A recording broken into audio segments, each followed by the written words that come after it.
News Studios में आपको खुशामदीद कहते हैं। बुलेटिन का बाकायदा आगाज़ करेंगे। आपको बताएं कि कोहिनूर हीरे की बरतानिया से वापसी के लिए दरख्वास्त जल्द समाअत के लिए मुकर्रर। जस्टिस शाहिद वहीद कल बैरिस्टर जावेद इकबाल जाफरी की दरख्वास्त पर समाअत करेंगे। इस हवाले से बताया जा रहा है कि कोहिनूर हीरे की बरतानिया से वापसी के लिए दरख्वास्त जल्द समाअत के लिए मुकर्रर की जाएगी। डिटेल्स लेंगे उस्मान इलियास से। जी उस्मान, बताइएगा। लाहौर हाई कोर्ट में कोहिनूर हीरे की बरतानिया से वापसी के लिए दरखास्त जल्द समाअत के लिए मुकर्रर कर दी गई है। जस्टिस शाहिद वहीद 13 जुलाई को बैरिस्टर जावेद इकबाल जाफरी की दरखास्त पर समाअत करेंगे। दरखास्त में मौके पर इख्तियार किया गया कि बरतानिया ने ये हीरा महाराजा रणजीत सिंह के पोते दिलीप सिंह से छीना था और इसे बरतानिया ले जाया गया था, जबकि 1953 में मलका एलिज़ाबेथ सानी ने बरतानिया का तख्त संभाला और ये हीरा उनका ताज का हिस्सा था। मलका एलिज़ाबेथ कोहिनूर नामी हीरे की कोई हक नहीं रखती। कोहिनूर पंजाब सूबे का सकाफती विरसा है, इसके शहरी के असल मालिक हैं। इस हवाले से इस्तदा की गई है कि कोहिनूर बरतानिया से वापस लेकर पाकिस्तान में लेके आया जाए और इसके हवाले से समाअत कल जस्टिस शाहिद वहीद करेंगे। जी उस्मान, बहुत शुक्रिया, आपने अपडेट किया। पंजाब हुकूमत गैर मुल्की कर्जों से मेगा मंसूबे मुकम्मल करेगी। सड़कों की तामीर, नहरी निज़ाम की बेहतरी, अर्बन डेवलपमेंट और ज़राई शोबे से ट्रांसपोर्ट के लिए कर्जा लिया जाएगा। अली रामे से बात करेंगे। अली रामे, बताइएगा क्या डिटेल्स हैं। नए माली साल का आगाज होते क्योंकि पंजाब हुकूमत ने 80 अरब रुपए से जायद का कर्ज देने के हवाले से पंजाब असम्बली से बजट की मंजूरी दी। अब इस पर मुख्तलिफ सूबाई महकमों ने वर्किंग शुरू कर दी क्योंकि पंजाब हुकूमत के भी अहकाम हैं कि सूबाई इदारे जल्द अज जल्द बजट जो है वो यूटिलाइज करेंगे। तो इस पर मुख्तलिफ सूबाई महकमों की तरफ से PND से रजू किया गया है कि जो कर्जा जात की बजट में मंजूरी दी गई उसके लिए अब फौरी तौर पर लायामल तय किया जाए। अब इसमें जो मुख्तलिफ शोबाजात हैं उसमें अगर सबसे पहले तो ट्रांसपोर्ट के हवाले से बात की जाए कि ट्रांसपोर्ट की बेहतरी के लिए भी कर्ज जो है वो पंजाब हुकूमत 15 अरब रुपए का कर्ज गैर मुल्की एजेंसियों से वो लेगी और उसके साथ ही PND बोर्ड के अपने मुख्तलिफ सस्टेनेबल डेवलपमेंट प्रोग्राम के मुख्तलिफ प्रोजेक्ट्स हैं उसके लिए 15 अरब रुपए की डिमांड जो है वो की जा रही है। वो 15 अरब रुपए का कर्ज जो है वो पंजाब हुकूमत देगी। उसके साथ ही अर्बन डेवलपमेंट एक बहुत बड़ा शोबा है जिसमें सीवरेज के निकासिया, वाटर सप्लाई की स्कीमें और मुख्तलिफ जो मनसूबाजात हैं अर्बन डेवलपमेंट के हवाले से, हाउसिंग के हवाले से, उसके ऊपर भी 12 अरब 29 करोड़ रुपए का कर्ज जो है वो लिया जाएगा। अब इसमें बलदियाती मनसूबों के आगाज के लिए भी हुकूमत पंजाब 12 अरब 47 करोड़ रुपए का कर्ज जो है वो गैर मुल्की मालियाती इदारों से देगी। उसके साथ ही सड़कों की तमीर के लिए भी गैर मुल्की मालियाती इदारों से रजू किया जाएगा, उनसे 1 अरब रुपए का फंड जो है वो लिया जाएगा। ज़राई शोबे पर क्योंकि प्राइम मिनिस्टर ऑफ पाकिस्तान की बहुत ज्यादा तवज्जो है तो उसको भी बेहतर करने के लिए और उनके मुख्तलिफ ट्रांसपोर्टेशन के लिए प्रोग्राम के लिए 11 अरब 23 करोड़ रुपए का कर्ज लेने की जो है पंजाब हुकूमत कोशिश कर रही है कि Asian development bank, world bank और दीगर जो मालियाती इदारे हैं उनसे ये कर्ज लेकर ये मनसूबे शुरू किए जाएं क्योंकि पंजाब हुकूमत के पास अब इंसाफ की हुकूमत के पास सिर्फ 2 साल हैं। 2 सालों में बेहतर कारकर्दगी दिखाने के लिए इनको इन कर्जाजात की जरूरत जो है वो पड़ेगी। ठीक है अली रामे, आप हमारे साथ ही मौजूद रहिएगा। जबकि पंजाब हुकूमत ने सरकारी कागजों में 5 अरब रुपए का फंड माहौल की बेहतरी पर खर्च कर डाला। हुकूमत का माहौलियाती आलूदगी पर काबू पाने के लिए 30 दिन में 5 अरब रुपए खर्च करने का दावा बेनकाब हो गया। इस हवाले से भी अली रामे से डिटेल्स लेंगे। जी अली रामे, बताइएगा आखिर ये मामला क्या है और हुकूमत का क्या मौक़िफ़ है इस हवाले से। जी बिल्कुल, ये एक माह कबल हुकूमत पंजाब को रिपोर्ट पेश की जाती है जिसमें कहा यह जाता है कि महकमा माहौलियात की कारकर्दगी जो है वो बिल्कुल सिफर है और उन्होंने बजट की जो एलोकेशन की गई थी उसमें एक पाई भी अभी तक खर्च नहीं की। लेकिन अब हुकूमत पंजाब ने क्योंकि अपनी पिछले माली साल का जो तरक्याती बजट था उस पर एक कारकर्दगी रिपोर्ट जारी की और उसमें इंकशाफ ये हुआ कि महकमा माहौलियात ने वही फंड जो है वो यूटिलाइज कर लिया है और 30 दिन के अंदर अंदर उन्होंने 5 अरब रुपए का फंड यूटिलाइज किया। ना तो उनकी तरफ से कोई स्कीम जो है वो शुरू की गई थी और ना ही उन्होंने कोई प्रोग्राम शुरू किया, लेकिन सवालिया निशान ये था कि आया 5 अरब रुपए का फंड फिर कहाँ पे खर्च किया गया। तो अब इस पर PND बोर्ड के हुकाम से बाकायदा इस पर मौक़िफ़ लिया गया कि पंजाब हुकूमत बताए कि ये फंड आखिर कहाँ पे खर्च किया गया। तो इस पर PND बोर्ड के तर्जुमान सहर इकबाल, उनका मौक़िफ़ ये सामने आया कि PND बोर्ड और फाइनेंस डिपार्टमेंट ने ये एक बजट एंडोमेंट फंड के नाम से महकमा माहौलियात को रिलीज किया और उनके अंदर एक एंडोमेंट फंड कायम कर दिया गया है और फंड कायम करने का मकसद ये है कि वो किसी भी बैंक में ये फंड रखने के बाद उस पर जो प्रॉफिट होगा उसको प्रॉफिट लेने के बाद ये बजट जो है वो मुख्तलिफ स्कीमों पे यूटिलाइज करेंगे। लेकिन अभी तक भी उनका सवाल जो है वो उनका जवाब क्लियर नहीं हो सका कि जो इस सवाल था कि फंड यूटिलाइज कहाँ पे हुए, तो वो फंड किसी एक प्रोग्राम के अंदर भी यूटिलाइज नहीं हुए। लेकिन सरकारी कागजों में हुकूमत पंजाब को जो दादोशुमार पेश किए गए उसमें महकमा माहौलियात ने 5 अरब रुपए का बजट जो है वो यूटिलाइज कर दिया, लेकिन अमलन तौर पर देखा जाए तो कोई एक मनसूबा भी महकमा माहौलियात ने इस साल शुरू नहीं किया, जो माहौल की बेहतरी के लिए हो। जी अली रामी, बहुत शुक्रिया आपका। एस लाइव बारिश से शहर में जारी तरक्याती मंसूबों का काम बुरी तरह मुतासर हो चुका है। शेरावाला गेट फ्लाईओवर की तामीर और बारिशी पानी के बायस ट्रैफिक का निज़ाम दरहम बरहम नजर आ रहा है। पैदल चलने वाले शहरियों के लिए गुजरना भी मुश्किल हो चुका है। आपको बताएं कि सक्शन पंप की मदद से तामीराती कामों के लिए की गई खुदाई में भरने वाला पानी निकाला जा रहा है। तो इस हवाले से आपको बताएं कि शेरावाला गेट फ्लाईओवर एक मोरिया पुल के तरक्याती काम सिलसिला रवी का शिकार हैं और इस हवाले से कोशिशें की जा रही हैं कि इस पानी को जल्द से जल्द निकाला जा सके और इसके लिए सक्शन जो पंप है वो भी यूज़ किया जा रहा है। उस्मान अली हमारे साथ मौजूद है। उस्मान, बताइएगा। जी बिल्कुल, आज सुबह से जारी बारिश के बाद शहर के मुख्तलिफ इलाकों में जारी तरक्याती मंसूबों को भी ब्रेक लगती हुई दिखाई दे रही है। बारिश के बायस जो यहाँ पर डेवलपमेंट वर्क हो रहा था वो बुरे तरीके से मुतासिर होता हुआ दिखाई दे रहा है। चूँकि बारिश की वजह से जो निकासी आब का सिस्टम है वो भी मुतासिर हुआ। मैं इस वक्त एक मोरिया पुल और शेरावाला गेट फ्लाईओवर के प्रोजेक्ट पर मौजूद हूँ, जहाँ पर जो ट्रैफिक रवानी है वो भी इस प्रोजेक्ट की वजह से बुरे तरीके से मुतासिर हुई है और आज सुबह से होने वाली बारिश के बाद जो डेवलपमेंट वर्क है वो भी सुस्त रवि का शिकार है। मेरे पीछे भी आप देख सकते हैं कि निकासी आपको यकीनी बनाने के लिए यहाँ पर जो डिस्पोजल पंप्स हैं उनका इस्तेमाल किया जा रहा है। यहाँ पर जो खुदाई की गई थी उसमें बारिशी पानी भरने की वजह से जो है यहाँ पर मुश्किलात का सामना है और डिस्पोजल पंप लगाकर यहाँ से निकासी आपको यकीनी बनाया जा रहा है। अगर स्टेशन से आने वाली ट्रैफिक की बात की जाए तो वहाँ से आने वाली ट्रैफिक को सर्कुलर रोड की जानिब डाइवर्ट किया जा रहा है, जबकि दूसरी जानिब जो बदामी बाग और मीनार पाकिस्तान से आने वाली ट्रैफिक है उसको जो है वो स्टेशन की जानिब डाइवर्ट किया जा रहा है, क्योंकि एक मोरिया पुल पर भी गुज़िश्ता साल से तरक्याती काम जो है वो जारी है जिसको अब तक मुकम्मल नहीं किया गया। तो एक मोरिया पुल और दो मोरिया पुल भी आम ट्रैफिक के लिए जो है वो मसाइल का बाइस बनता हुआ दिखाई दे रहा है।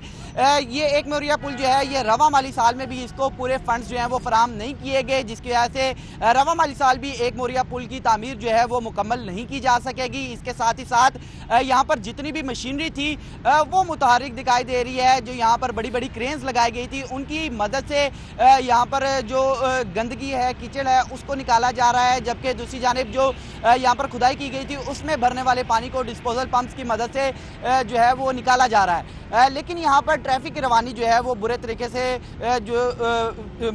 से दो चार है और यहाँ पर जो लोग हैं उनको आमदोरफ्त में खासा मसाइल जो है उसका सामना भी करना पड़ रहा है। लंबी कतारें जो है ट्रैफिक की वो भी हमें यहाँ पर स्टेशन की जानिब से जो सर्कुलर रोड है उसकी जानिब नजर आ रही है। दूसरी शहर में मज़ारात की तामीर, तज़ीन व आराश के हवाले से इजलास, वज़ीर-ए-आज़म इमरान खान ने इजलास की सदारत की। वज़ीर आला पंजाब सरदार उस्मान बुज़दार ने बतौर वीडियो लिंक इजलास में शिरकत की। वज़ीर औकाफ पीर सैयद सईदुल हसन, वज़ीर ख़जाना हाशिम जवां बख्त ने बतौर वीडियो लिंक शिरकत की, जबकि आपको बताएं कि मुआविन ख़ुसूसी वज़ीर आला डॉक्टर फिरदौस आशिक अवान की बतौर वीडियो लिंक शिरकत। अवैस कियानी हमारे साथ मौजूद हैं।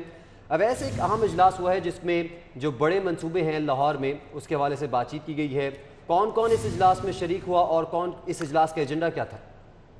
देखिए जी, ये जो इजलास था ये होना था लाहौर में ही, लेकिन वज़ीर आज़म ने यहाँ पर जो है वर्चुअल इजलास में शिरकत की है और इसमें स्पेशली तौर पर जो दत्ता दरबार के हवाले से, बादशाही मस्जिद के हवाले से जो अमूर हैं उन पर पंजाब गवर्नमेंट ने जो है ब्रीफ किया है और जो लाहौर की तारीखी जो बादशाही मस्जिद और पंजाब में जो दीगर मज़ारात के तहफ़्फ़ुज़ और बहाली की जो आराइश है उसके हवाले से इजलास में जो है तफसीली बातचीत हुई है।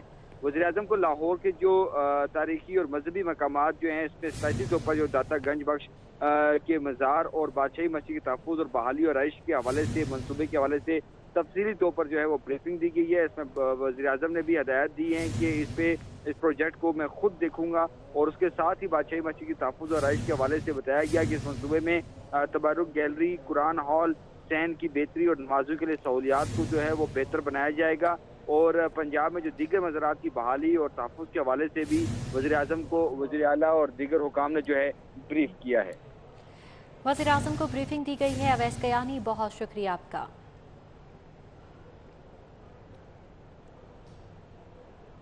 और मानसून आ गया, लेकिन म्यू अस्पताल की इंतहाई ख़तरनाक इमारत न्यूटन हॉल नर्सिस हॉस्टल खाली ना हो सका। नर्सिस ने जिंदगियां दांव पर लगा ली, लेकिन न्यूटन हॉल को खाली ना किया। दर्जनों वार्निंग्स के बाद न्यूटन हॉल नर्सिस हॉस्टल की रिहायशी नर्सिस को आखिरी वार्निंग जारी कर दी गई है। मॉनसून आ गया है लेकिन म्यू अस्पताल की इंतहाई खतरनाक इमारत न्यूटन हॉल नर्सिस हॉस्टल को ताहाल खाली नहीं किया जा सका। नर्सिस ने जिंदगियां दांव पर लगाती हैं लेकिन न्यूटन हॉल को खाली नहीं किया। दर्जनों वार्निंग्स के बाद भी न्यूटन हॉल नर्सिस हॉस्टल की रिहायशी नर्सिस को आखिरी वार्निंग जारी कर दी गई है। इस हवाले से डिटेल्स लेंगे राउत इरशाद हुसैन से। राउत इरशाद, बताइएगा क्या वजूहात हैं, क्यों हॉस्टल को खाली नहीं किया जा रहा? बिल्कुल जी, मामला है म्यू अस्पताल के न्यूटन हॉल नर्सिस हॉस्टल का जो कि इमारत को गुज़िश्ता कई बरसों से इंतहाई खस्ता हाल करार दिया गया है और ये रिहाइश के काबिल नहीं है। बाकायदा खस्ता हाल इमारत, ख़तरनाक इमारत डिक्लेयर किया जा चुका है, लेकिन दर्जनों मरतबा वार्निंग दी गई, ताहम यहाँ का जो वार्डन और हॉस्टल इंतज़ामिया है ये इमारत खाली नहीं करा सके। इस इमारत में 60 से ज़ायद स्टाफ नर्सिस जो हैं वो रिहाइश पजीर हैं और बदस्तूर इनकारी हैं इस इमारत को खाली करने के लिए। आज एक मरतबा फिर आखिरी वार्निंग लेटर जो है वो जारी किया गया है MS म्यू हॉस्पिटल डॉक्टर मोहम्मद इफ्तिकार की जानिब से और इस मरासला के मुताबिक ये बताया गया है कि मुतअद्दिद बार पहले भी वार्निंग दी गई लेकिन खाली नहीं की। अब चूँकि मानसून चल रहा है और मानसून में इस ख़तरनाक इमारत के किसी भी वक्त मुनहदम होने का ख़तरा है और जो जानों के माली और जानी नुकसान का सबब बन सकता है।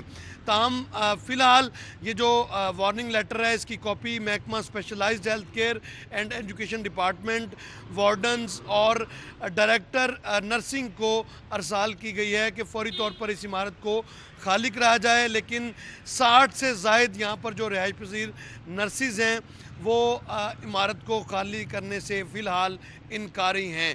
आपको ये बताएं कि खदशा जाहिर किया गया है कि रवां मानसून के सीज़न में ये ख़तरनाक इमारत जो है वो किसी भी वक्त हादसे का सबब बन सकती है क्योंकि गुज़िश्ता कई बरसों से ख़तरनाक डिक्लेयर की जा चुकी है। जी बहुत शुक्रिया, आपने अपडेट किया। लेस्को ने शहर के 2903 तालीमी इदारों को गलत बिलिंग कर दी है। वफाकी हुकूमत के मुकर्रर करदा टैरिफ ना होने की वजह से कंपनी को करोड़ों रुपए का नुकसान बर्दाश्त करना पड़ा। और इस हवाले से आपको बताएं कि लेस्को की नाअहली है, तालीमी इदारों को गलत टैरिफ पर बिलिंग करोड़ों का नुकसान हुआ। इस पर बात करेंगे शाहिद सिप्रा से। जी शाहिद, बताइए इस हवाले से।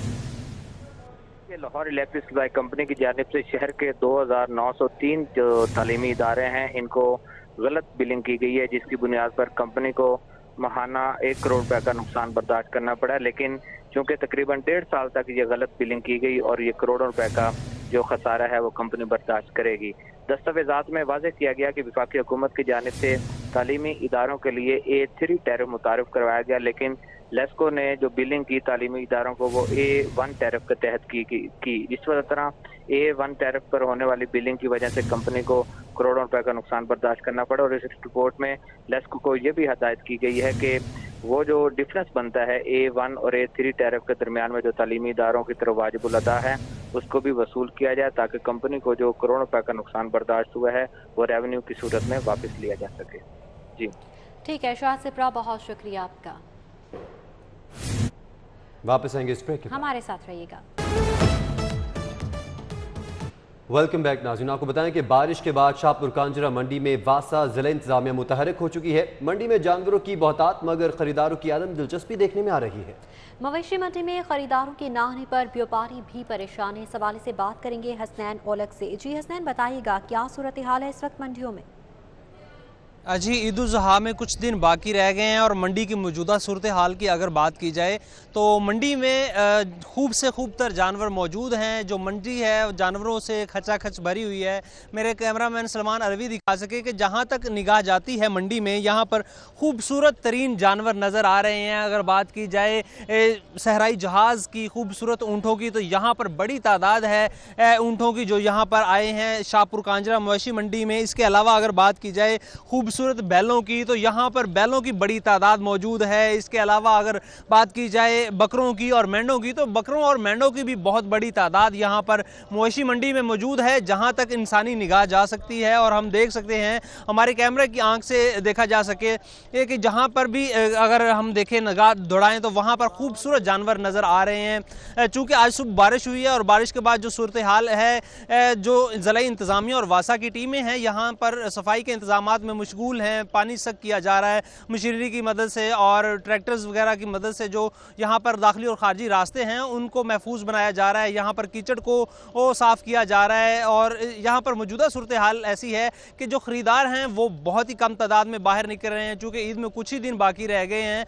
और आज का जो दिन है, आज मौसम भी बहुत ज़्यादा खुशगवार है, लेकिन इसके बावजूद जो शहरी हैं, जो ख़रीदार हैं, वो अपने घरों तक महदूद हैं। बात की जाए व्यापारियों की, तो वो शिकवा कना भी हैं इस बात के ऊपर कि जी ईद में कुछ दिन बाकी रह गए हैं और बहुत कम तादाद है ख़रीदारों की जो मंडी का रुख कर रहे हैं। क्योंकि इस दफ़ा कुछ ऐसा है कि जो कुर्बानी है थोड़ी तेज़ नज़र आ रही है। जो कुर्बानी के जानवर हैं, छोटे जानवर की अगर बात की जाए तो 10 से 15 हज़ार रुपया महंगा हुआ है। इसके अलावा अगर बड़े जानवर की बात की जाए तो जो बड़ा जानवर है वो 50,000 से लेकर 1 लाख रुपया तक महंगा हुआ है, जिसकी वजह से जो ख़रीदार हैं अदम दिलचस्पी का इजहार कर रहे हैं। अगर मौजूदा सूरत हाल की बात की जाए तो जो व्यापारी हैं वो जो ख़रीदार हैं उनकी राह तक रहे हैं। यहाँ पर सफाई सुथराई के जो इंतज़ामात हैं, टीमें यहाँ पर मशगूल हैं यहाँ पर इंतज़ामात और सफाई को बहाल रखने के लिए। और यहाँ पर जो जानवर हैं बड़ी तादाद में मौजूद हैं। जी हसनैन, बहुत शुक्रिया, आपने अपडेट किया। हम वापस आएंगे इस ब्रेक के बाद। हमारे साथ वेलकम बैक। सेफ सिटी के कैमरे और पेट्रोलिंग पुलिस की फुर्तियां काम ना सकी। 6 माह में जराम की शरह में 15% इजाफा हुआ है। पुलिस रिकॉर्ड के मुताबिक शहर के 84 थानों में 78,973 मुकदमा दर्ज किए गए। आबिद चौधरी हमारे साथ मौजूद हैं। आबिद, बताइए इस हवाले से। बिल्कुल, सेफ सिटी के कैमरे और पेट्रोलिंग पुलिस की फुर्तियां भी काम नहीं आ सकी। पुलिस रिपोर्ट के मुताबिक बताया जा रहा है कि शहर में 6 माह के दौरान जराइम की शरह में 15% इजाफा देखने में आया। पुलिस रिपोर्ट के मुताबिक बताया जा रहा है कि लड़ाई झगड़ों, दरीना दुश्मनी के 218 अफराद कत्ल हुए और शहर में मजमूई तौर पर 2250 वारदातें रिपोर्ट हुई हैं। डाकुओं ने असले के जोर पर 270 शहरियों से मोटरसाइकिलें भी छीन ली और अहम चौराहों पर डकैती और छीना जब्ती की 99 से ज्यादा वारदातें रूनुमा हुई। पुलिस रिपोर्ट के मुताबिक बताया जा रहा है कि 27 गाड़ियां जो है वो चोरी होगी और मोटरसाइकिल चोरी की 1023 वारदातें रिपोर्ट की गई। इसी तरह सिटी डिवीजन में 423 राजधानी 72 छीना जब्ती और 2 वारदातें जो वो गाड़ी छीनने की, जबकि सबसे ज्यादा डकैती, चोरी और कत्ल की वारदातें जो वो सदर डिवीजन में रिपोर्ट हुई। इसके अलावा सिविल एंड डिवीजन में 18 अफराद जो है उनको कत्ल कर दिया गया। डकैती के दौरान 4 अफराद कत्ल हुए और 271 राजधानी की वारदातें हुई। इसी तरह कैंट डिवीजन में 6 माह के दौरान 54 अफराद को कत्ल कर दिया गया। 319 राजधानी, जबकि 7 वारदातें हैं वो छीना जब्ती और 1 गाड़ी की वारदातें हुई हैं। आबिद चौधरी, बहुत शुक्रिया आपका। और इंटर सिटी क्रिकेट चैंपियनशिप शुरू होने से कबल कोचेस पैनल में रद्दोबदल किया गया है। पीसीबी ने कोचिंग पैनल में रद्दोबदल कर दिया है। क्या चेंजेस किए गए हैं, जान लेते हैं हाफिज शहबाज अली से। जी हाफिज, बताइएगा। अभी बिल्कुल, पाकिस्तान क्रिकेट बोर्ड ने 16 जुलाई से शुरू होने वाली इंटर सिटी क्रिकेट चैंपियनशिप से पहले जो अहम कोचेज उनकी टीमों में रद्दोबदल किया है। हमारे जराये के मुताबिक साबिक टेस्ट क्रिकेटर राना नवीजुल हसन, जिन्हें के लाहौर की ईज ऑन ब्लूज का पहले हेड कोच मुकर्रर किया गया था, उन्हें शेखुपुरा की टीम का कोच तैनात कर दिया गया। जबकि शेखुपुरा के जो पहले कोच थे शाहिद अली खान, उन्हें लाहौर की ईज ऑन ब्लूज का कोच मुकर्रर कर दिया गया है। इसी तरह साबिक टेस्ट क्रिकेटर सलीम इलाही, जिन्हें ईज ऑन व्हाइट का पहले कोच मुकर्रर किया गया था, उन्हें साहिवाल में कोच तैनात कर दिया है। और जगह साबिक first class cricketer Aamir Sajjad को लाहौर में तैनात किया गया। आमिर सज्जाद की जगह कसूर में हसन डार साबिक फर्स्ट क्लास क्रिकेटर हैं, उन्हें तैनात किया गया। इस तरह जो दीगर कोचेज हैं उनमें खासतौर पर 3 नए टेस्ट क्रिकेटर्स भी इस कोचिंग पैनल में शामिल हुए। इसके साथ साथ दीगर कोचेज में जो लाहौर के जो 6 कोचेज हैं उनकी टीमों में रद्दोबदल किया गया। खासतौर पर साबिक टेस्ट क्रिकेटर जो साबिक कोचिंग पैनल में रद्दोबदल किया गया है। हाफिज शहबाज अली, बहुत शुक्रिया आपका। इसके साथ ही न्यूज स्टूडियो से फिल वक्त देखते रहें सिटी पॉइंट।